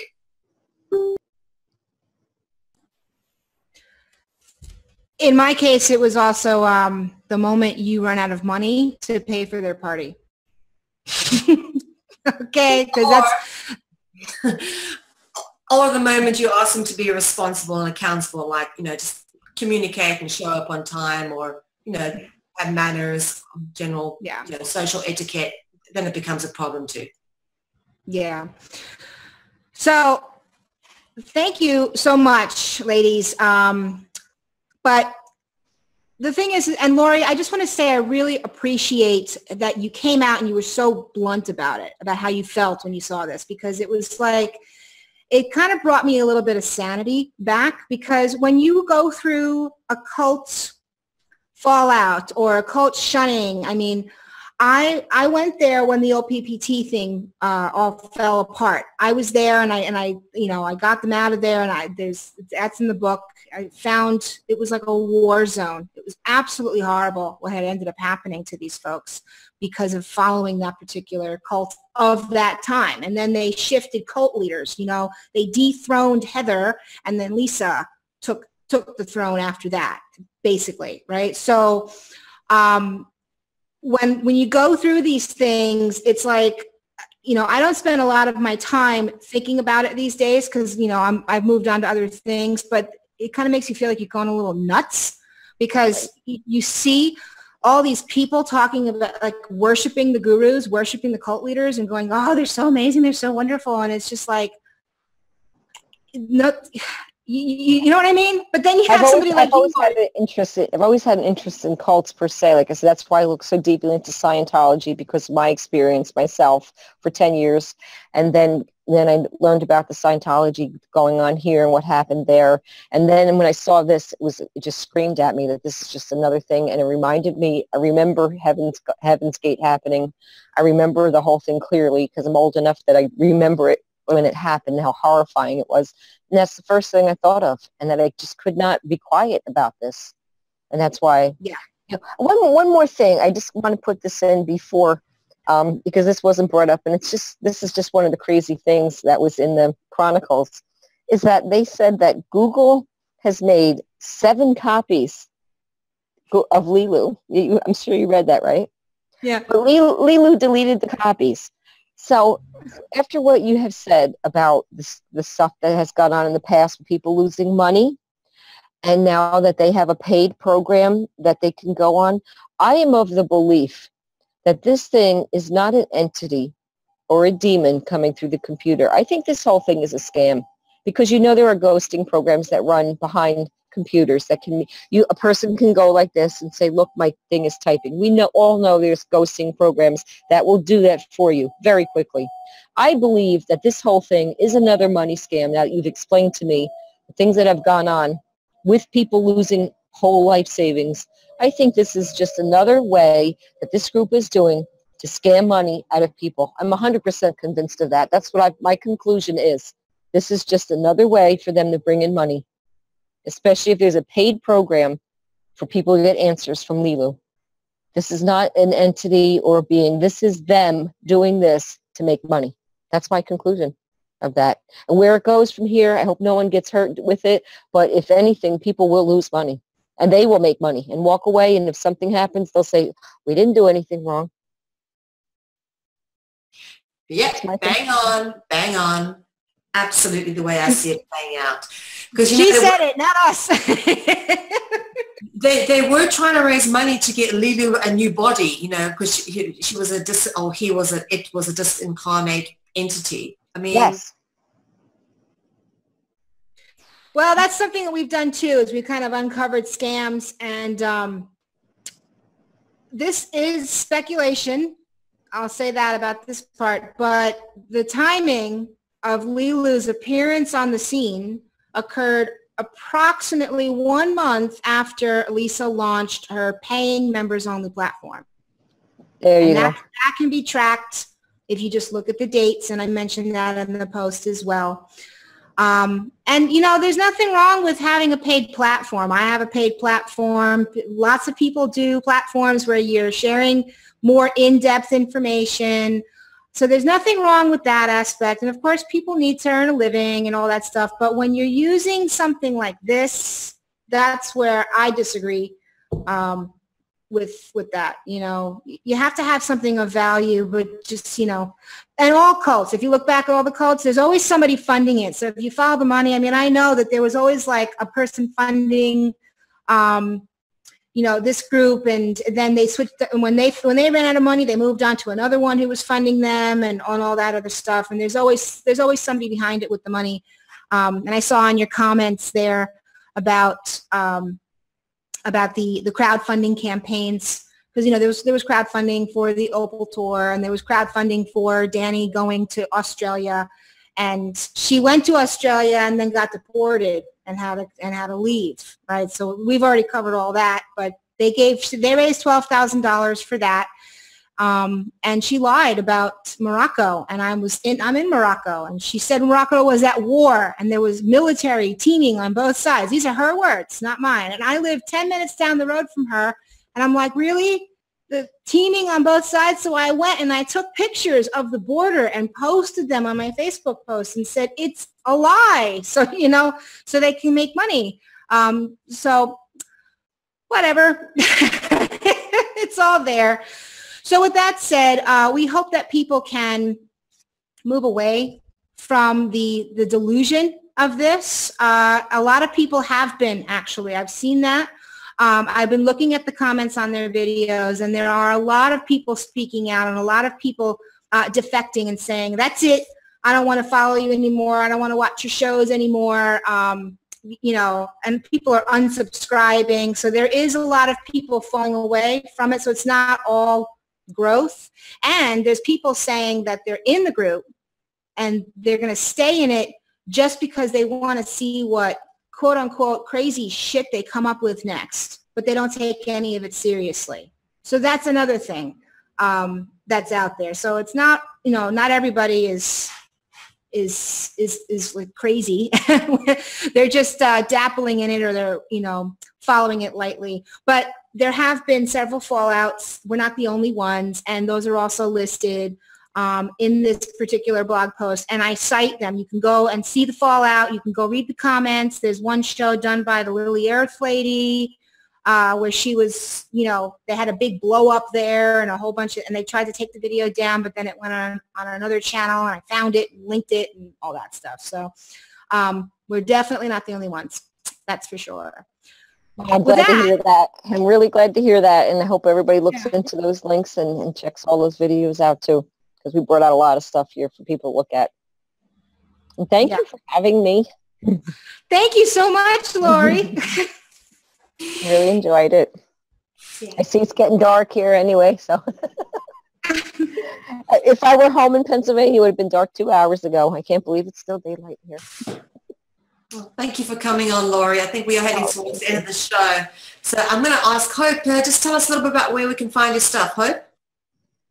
HopeGirlBlog.com. That's where you can find my stuff, or this article will be posted on there. You can find me on Facebook. All the links are there. There's a contact form there, too, if you want to get in contact with me. So I always like hearing from folks, and I hope everybody took the information okay today. And, it just if I do an expose and it hurts your feelings or something, just wait. Just give it a week. Give it a month. Walk away. Ponder it a bit. Let some other information come in, and then you can make your opinion. But just don't come shooting the messenger. I'm so tired of it. Yep. Well, you can shoot me if you want. I'm so used to it. I don't care anymore. I really don't. But I would like to say that if you do want to obviously support the network, please feel free to do so. ConsciousConsumerNetwork.tv, and of course the show will be archived on ccn.media. And don't forget, Conscious Consumer Network now broadcasts on Facebook Live, so we are absolutely everywhere. And it's been good to be with you all. Thank you to everybody who has tuned in to this episode of No Holding Back. Thank you to Lori Gale for joining us, and of course, thank you. Lori, where can we find you? Oh, I'm on YouTube under Lori Gale, Lori space Gale. Excellent. Lovely. Thank you, Lori. Thank you, Hope. It's been a great show, and guys, we'll see you all again. Thank you for tuning in. Thanks for watching. Bye-bye. If we want to change the world, we must first change the media. Mainstream media exists for the purposes of indoctrination and manipulation of public perception. The world of free and independent media is growing, and with the upsurge in information now available in the public domain, it has never been easier to access free and independent media. The exploration of this information resulted in an experimental project which would provide a fully supported space for researchers, whistleblowers, and seekers of all kinds to express themselves and educate the world. On the 1st of January 2015, Conscious Consumer Network was launched to the world. Nobody thought we would make it this far, but CCN is the longest running free and independent media network of its kind. CCN is a unique collaboration of hearts and souls, bringing you information from different perspectives to educate and inform. Since we started CCN, we have had only one desire, the pursuit of a free, fair, just, sustainable world, and this has not changed. Having overcome many challenges over the last 2 years, CCN is here to stay, and we've got great things lined up for 2017. Help keep CCN on the air by supporting the 2017 Network Support Fund.